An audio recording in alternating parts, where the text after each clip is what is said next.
Thee is a true story. The story begins with a woman named Kelly, who volunteers at a local elementary school. So, she's the PTA president and very popular with parents and staff.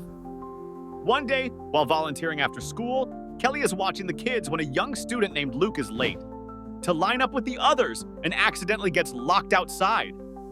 Luke becomes upset and starts crying, stuck outside for around 5 to 8 minutes before someone finally notices and lets him back in. Shortly after, Jill Easter, Luke's mom, arrives. She's furious that Luke was locked outside, and she confronts Kelly, shouting at her and calling her negligent. Kelly apologizes and explains that Luke was locked out because he hadn't lined up quickly enough and was likely slow getting to the door. Jill misinterprets this as Kelly calling her son mentally slow, and she completely loses her temper. She decides she can't let Kelly get away with this and begins plotting her revenge. The next day, Jill shows up at the school, demanding to speak to the principal. She explains the situation from the day before and insists that Kelly be fired from her volunteer position. School administrators investigate and find that Kelly did nothing wrong, so they don't fire her. This only enrages Jill further. She prints flyers accusing Kelly of being a horrible person and calling for her to be removed from the school, then stands outside handing them out to parents. Yet the school still doesn't fire Kelly. Jill goes on to complain to the school superintendent and later escalates her complaint to a state board in California, but Kelly remains in her role. Furious that her efforts aren't working, Jill files a police report claiming that Kelly is stalking her and harassing her son, even claiming that Kelly tried to kill her. Without evidence, the restraining order is denied, which only intensifies Jill's determination. At this point, Jill gets her husband Kent Easter involved.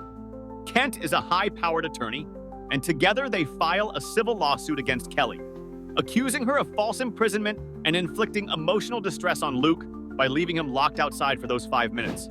As expected, the lawsuit goes nowhere. However, all of this drama is extremely stressful for Kelly, who doesn't know how to handle the escalating situation. Then suddenly, Jill goes silent. No more complaints, no more lawsuits. Months pass, and it seems that Jill and Kent have finally backed off, allowing Kelly some peace. Nearly a year later, out of nowhere, a man makes an anonymous call to the police, reporting that he saw Kelly driving erratically and that he suspects she's using drugs. He claims his child attends Plaza Vista Elementary, where Kelly volunteers, and he's worried for the students' safety. The police head to the school where Kelly is volunteering and pull her aside to inform her of the report. When they ask if they can search her car, Kelly agrees, confident she has nothing to hide. However, when the officers search her vehicle, they find a stash of drugs, shocking everyone involved. They immediately subject Kelly to a sobriety test in front of the whole school. Students, parents, and staff are all watching as Kelly is publicly humiliated. Fortunately, she passes the sobriety test, proving she's sober, and the police begin to suspect that someone may have planted the drugs in her car. Detectives take the anonymous tip seriously and begin investigating who made the call.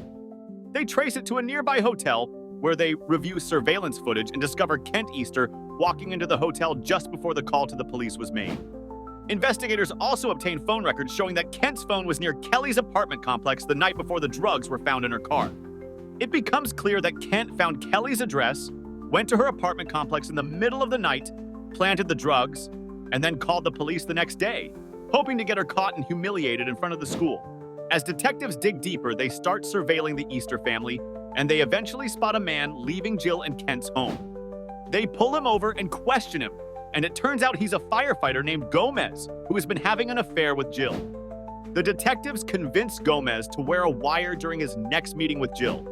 Gomez agrees, and when he meets Jill at a local park, he doesn't get much from her, but he does tell her that they should stop seeing each other until her legal trouble dies down. Jill reacts poorly, screaming at him and breaking up with him on the spot. Afterwards, she begins showing up at Gomez's home, confronting his wife and revealing details about their affair. Jill even goes as far as to print out intimate photos Gomez sent her and leaves them in his mailbox for his wife to find. She emails his wife's workplace, sharing details of the affair and sending those same intimate photos to her colleagues, determined to ruin his life as revenge for the breakup. Finally, detectives arrest both Jill and Kent Easter for conspiring to plant drugs in Kelly's car. Jill pleads guilty and is sentenced to 120 days in jail. She's also disbarred, effectively ending her career as a lawyer. Kent, meanwhile, receives a 180-day sentence, and his legal license is suspended.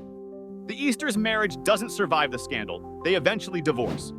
Kelly, on the other hand, sues them in civil court and is awarded a massive $5.7 million as compensation for the harassment and stress they caused. After everything she went through, Kelly finally gets her vindication. Shout out to Irvine, California, where this outrageous saga unfolded.